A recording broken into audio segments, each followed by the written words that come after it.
For 7 years, the Duke of Wrenmoor set two places at his dinner table every single night, one for himself, and one for the wife who had vanished without a word 7 years before. Every evening, the footman laid the second setting, the polished silver, the crystal glass catching the candlelight, the empty chair that no one ever sat in. And every evening, the Duke ate alone across from that empty place, while all of London laughed at the madman who could not accept that his wife had abandoned him. They called him a fool. They called him broken. They were certain of it. They were wrong about everything. Because tonight, a small jam-stained orphan girl named Beatrice tugged at the sleeve of the coldest man in England, looked up at that empty chair, and said the 6 words that would tear 7 years of lies apart. "She's coming back. I've seen her." The Duke set that place every night for 7 years, not because he was mad, but because he was the only person in all of England who never once believed his wife had left him, and a child no one ever bothered to listen to had just become the only witness to the truth. Stay with me, because the woman everyone said abandoned him had spent 7 years protecting him from something far worse than scandal, and the man who took her from him was sitting at that very table. To understand tonight, you have to understand the ritual, and to understand the ritual, you have to understand what London believed. The story everyone knew was simple and cruel. 7 years ago, the young Duchess of Wrenmoor, beautiful, clever Lady Cordelia, had disappeared, gone in a single night, leaving no note, no trace, nothing but an empty wardrobe and a husband who woke to find her side of the bed cold. And society, which loves nothing so much as a fallen woman, wrote the rest of the story for her. She had run off with a lover. She had grown bored of her cold, severe husband. She had shamed the great name of Wrenmoor and fled. The Duke never confirmed it. He never denied it. He simply closed. The man who had once been merely reserved became truly cold.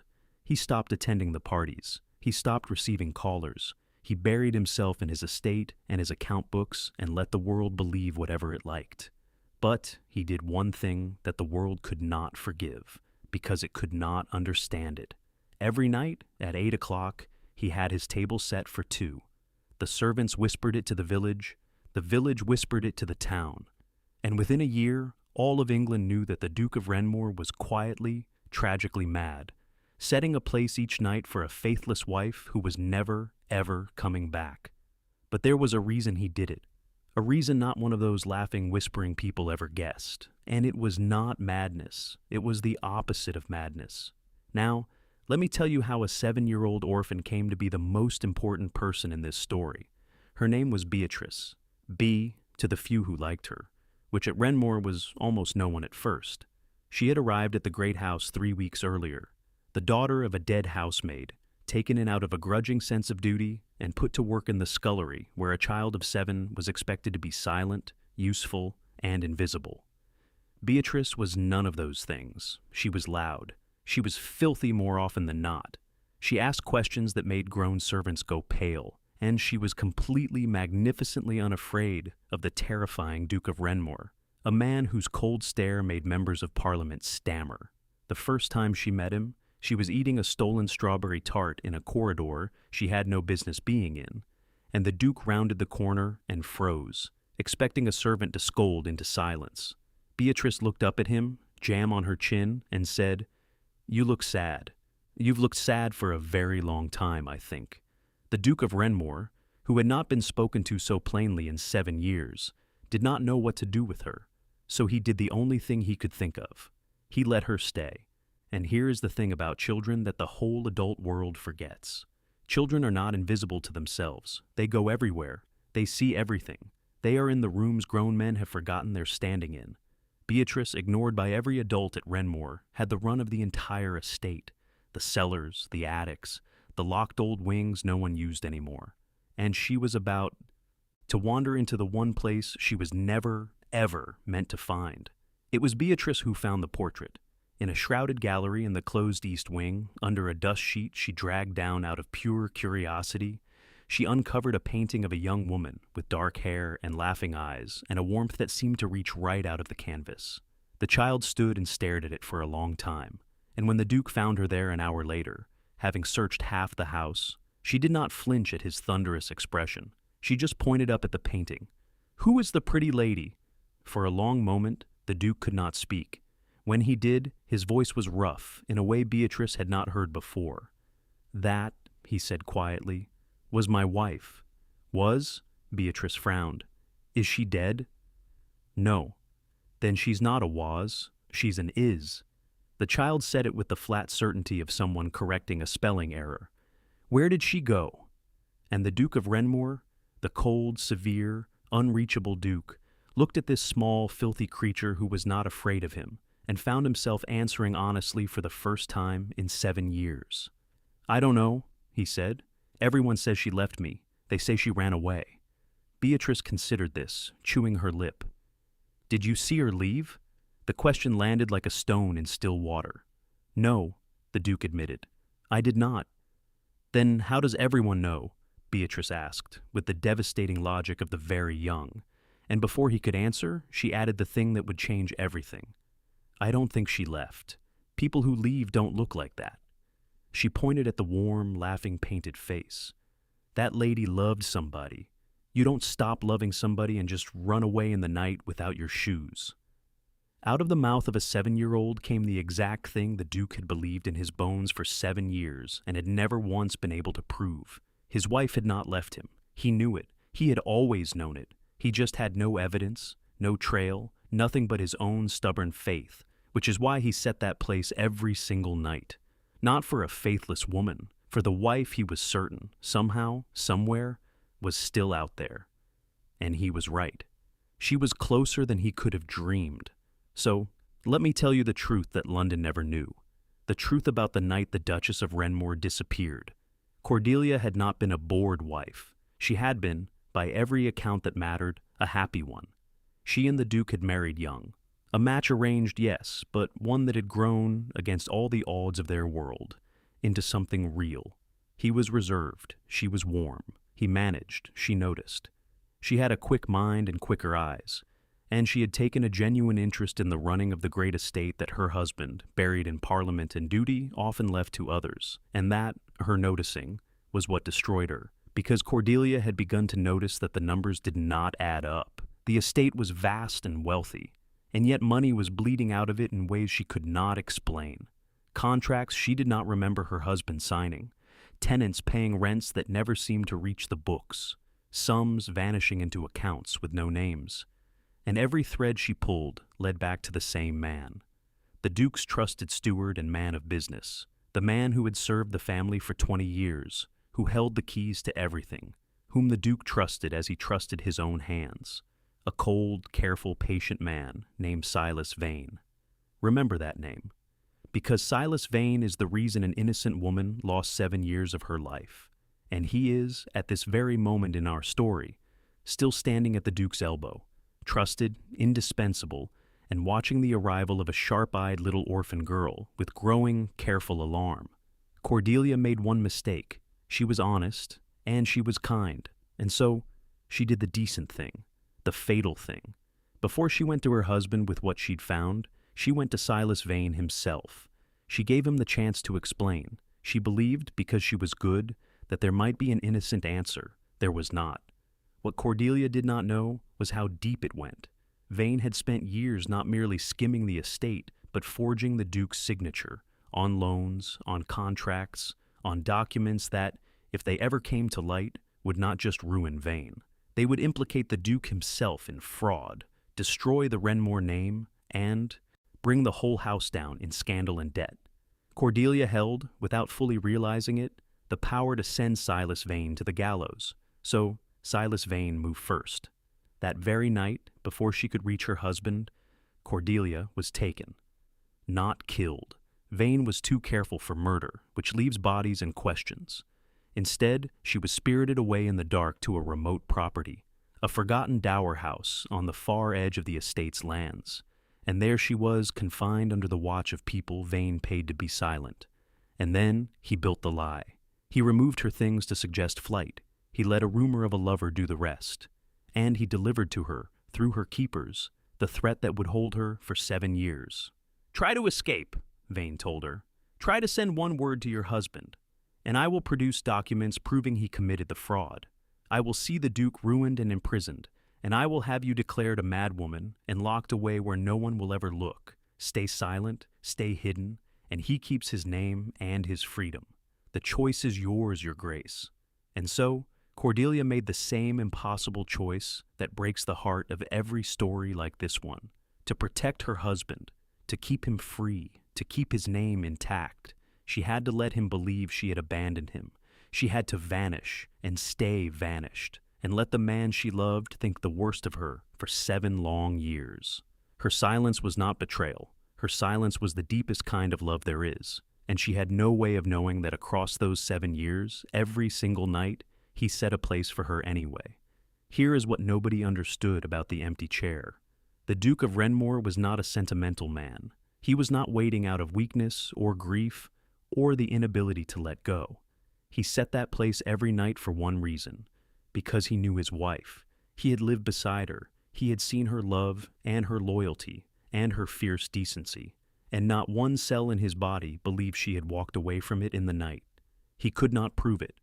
The world laughed at him for it, and he set the place anyway. A quiet, stubborn, nightly act of faith in a woman everyone else had condemned. 7 years of silently insisting, against all of society, "She did not leave me. Something happened to her, and I will keep her place until I know what."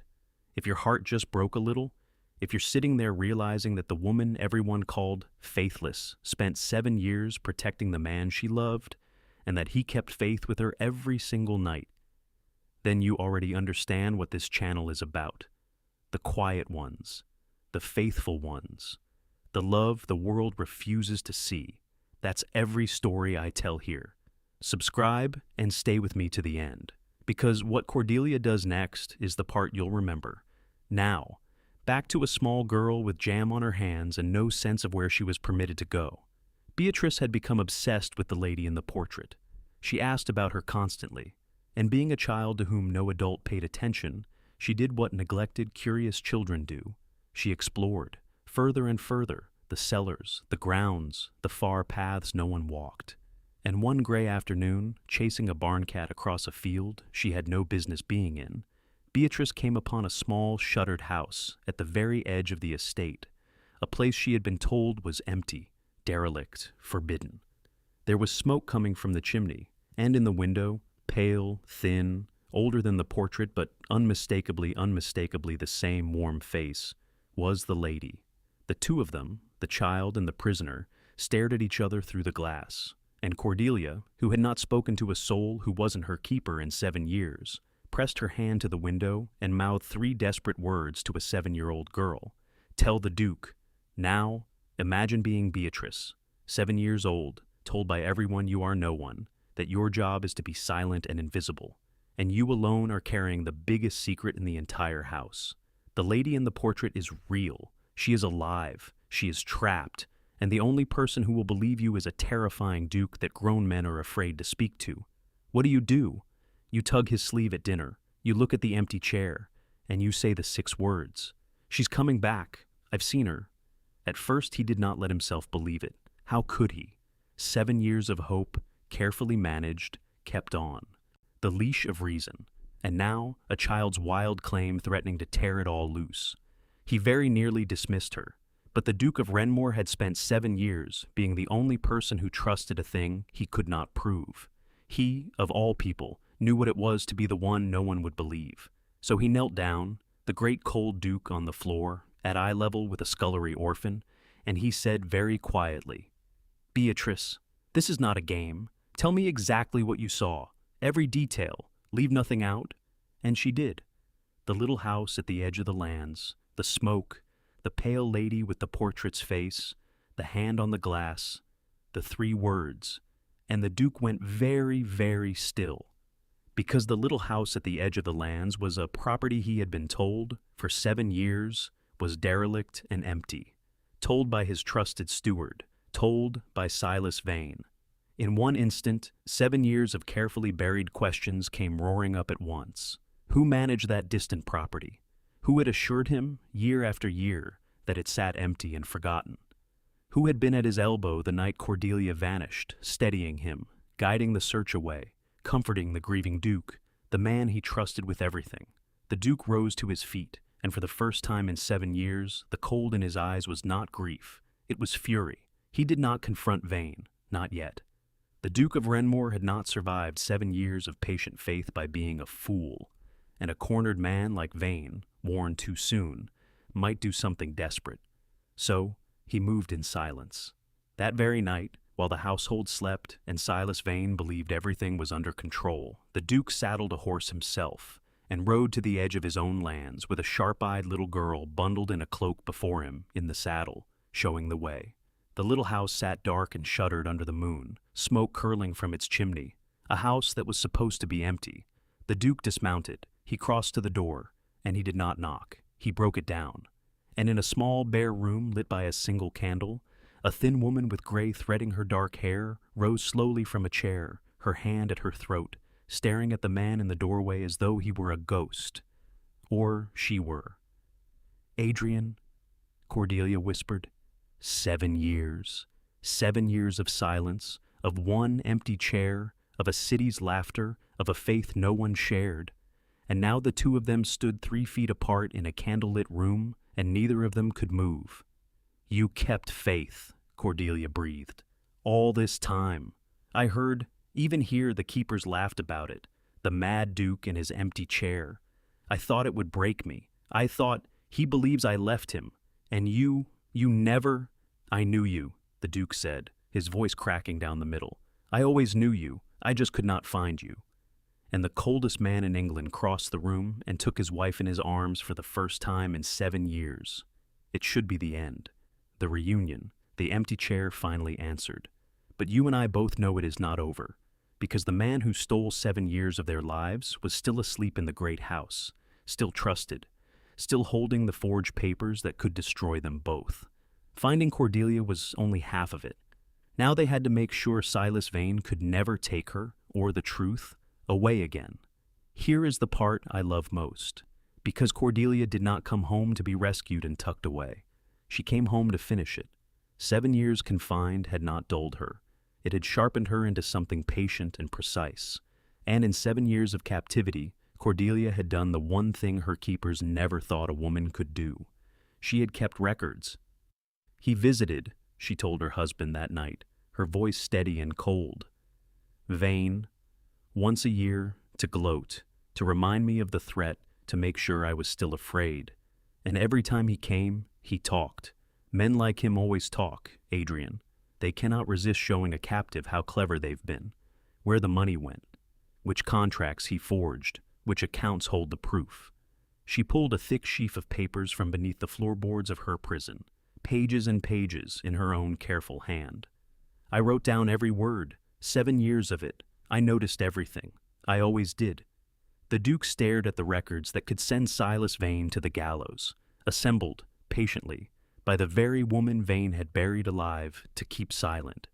"You were building a case," he said softly, "the entire time." "I was waiting," Cordelia corrected him, "for someone to finally come, and I never quite stopped believing that you would." She managed a thin, fierce smile. "You set a place for me. I kept a ledger for you. We were both keeping faith, my love. We just didn't know it. And that is the trap closing. Not in the Duke's hands, but in hers." The woman everyone called faithless had spent her imprisonment quietly assembling the precise evidence needed to destroy the man who imprisoned her. She did not need rescuing. She needed a witness. And now she had a Duke, a confession in her own hand, and a sharp-eyed little girl who had seen everything. Silas Vane learned it was over at his own breakfast table. He had spent 7 years as the most trusted man at Wrenmoor, and so he never saw it coming when the doors opened and the Duke walked in, and behind him, pale and thin and very much alive, walked the Duchess of Wrenmoor. The teacup fell from Vane's hand and shattered on the floor. He reached, of course, for his weapon, the threat that had worked for 7 years. "Your Grace," he said quickly, rising, "before you do anything rash, you should understand there are documents, papers that implicate you, your name on contracts that would see you ruined and imprisoned. If I fall, you fall with me. Think very carefully." And the Duke of Wrenmoor smiled, a cold, terrible smile, 7 years in the making. "You mean these contracts?" Cordelia said, and laid the sheaf of records on the table. The ones you forged on the 3rd of each quarter, drawn on the Hartwell account, witnessed by a clerk named Pell whom you paid £40 for his silence. She tilted her head. I wrote it all down, Silas. 7 years of your gloating, every account, every forgery, every name. The papers don't implicate my husband. They hang you. The blood drained from Silas Vane's face, because he had built his entire fortress on one belief, that the woman in that little house was silenced, and she had been, the whole time, the most dangerous witness in England. The Duke's solicitors and the magistrate were waiting in the next room. Vane did not leave Wrenmoor a free man. The forged papers that were meant to be his shield became the rope that hanged him, tried for fraud, for forgery, and for the unlawful imprisonment of a peer's wife. He was stripped of everything and sentenced to a cell far smaller and far longer than the one he'd kept Cordelia in. The estate's stolen fortune was recovered, the Wrenmoor name was quietly cleared, and the man who took 7 years from two people who loved each other spent the rest of his own years paying for every single day. That night, for the first time in 7 years, the footman of Wrenmoor set the table for two, and someone sat in the second chair. Cordelia looked at the place setting, at the polished silver and the crystal glass that had waited for her for 7 years, and she understood fully what it had meant. Every night, 7 years, a city's laughter, and he had kept her place anyway. She could not speak. She reached across the table and took her husband's hand. "They called you mad," she whispered. "They were entitled to their opinion," the Duke said. "I was entitled to mine. Mine happened to be correct." And from the doorway, a small voice said, with enormous satisfaction, "I told you she was an is and not a was." Beatrice stood there, jam on her chin, beaming. And the Duke of Wrenmoor, who had taken in an orphan out of grudging duty and gained instead the one person in all of England who had listened to a child no one else would, held out his hand to her. "Come here, Beatrice," he said. "You have earned your place at this table more than anyone alive." So they set it for 3, and Beatrice never went back to the scullery.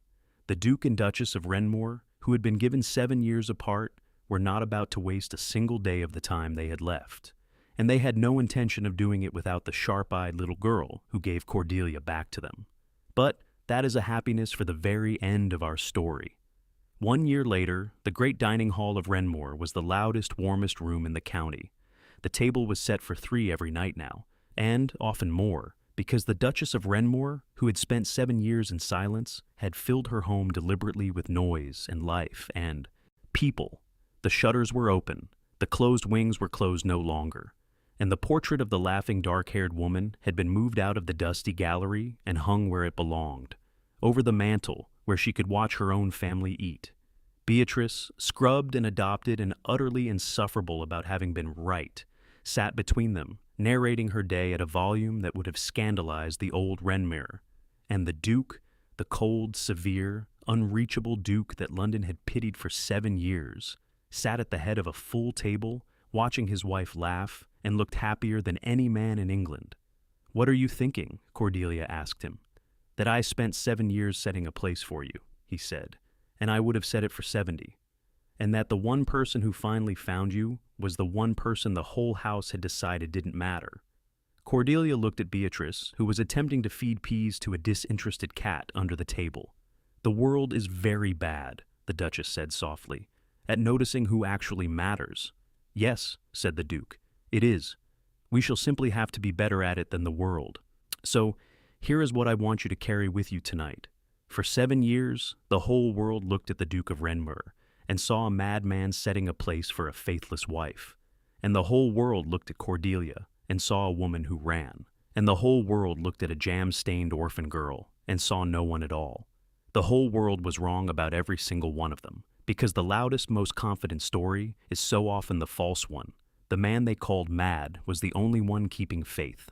The woman they called faithless was the bravest, most loyal person in the tale, and the child no one would listen to was the one holding the truth in her small, sticky hands the entire time. So, do not be so quick to believe the easy story about a person. Do not assume the silence means betrayal, or that the one still waiting is a fool, or that the small, overlooked voice in the corner has nothing worth hearing. The people the world is most certain about are so often the ones it understands the least. Keep faith with the ones you know to be good, even when you cannot prove it, even when everyone laughs, even when it takes 7 years. And listen, really listen, to the people everyone else has decided don't matter. Because sometimes the one truth that can set everything right is sitting quietly at the edge of the room with jam on her hands, waiting for a single person to finally believe her. If Cordelia's 7 years of silence moved you tonight, if you believe the faithful ones, the overlooked ones, the ones who love quietly and ask for nothing, deserve their happy ending, then you're exactly who I make these stories for. You're my kind of person. Subscribe and turn on the bell so the next one always finds you. And tell me in the comments, would you have waited 7 years or would you have given up? I read every single one.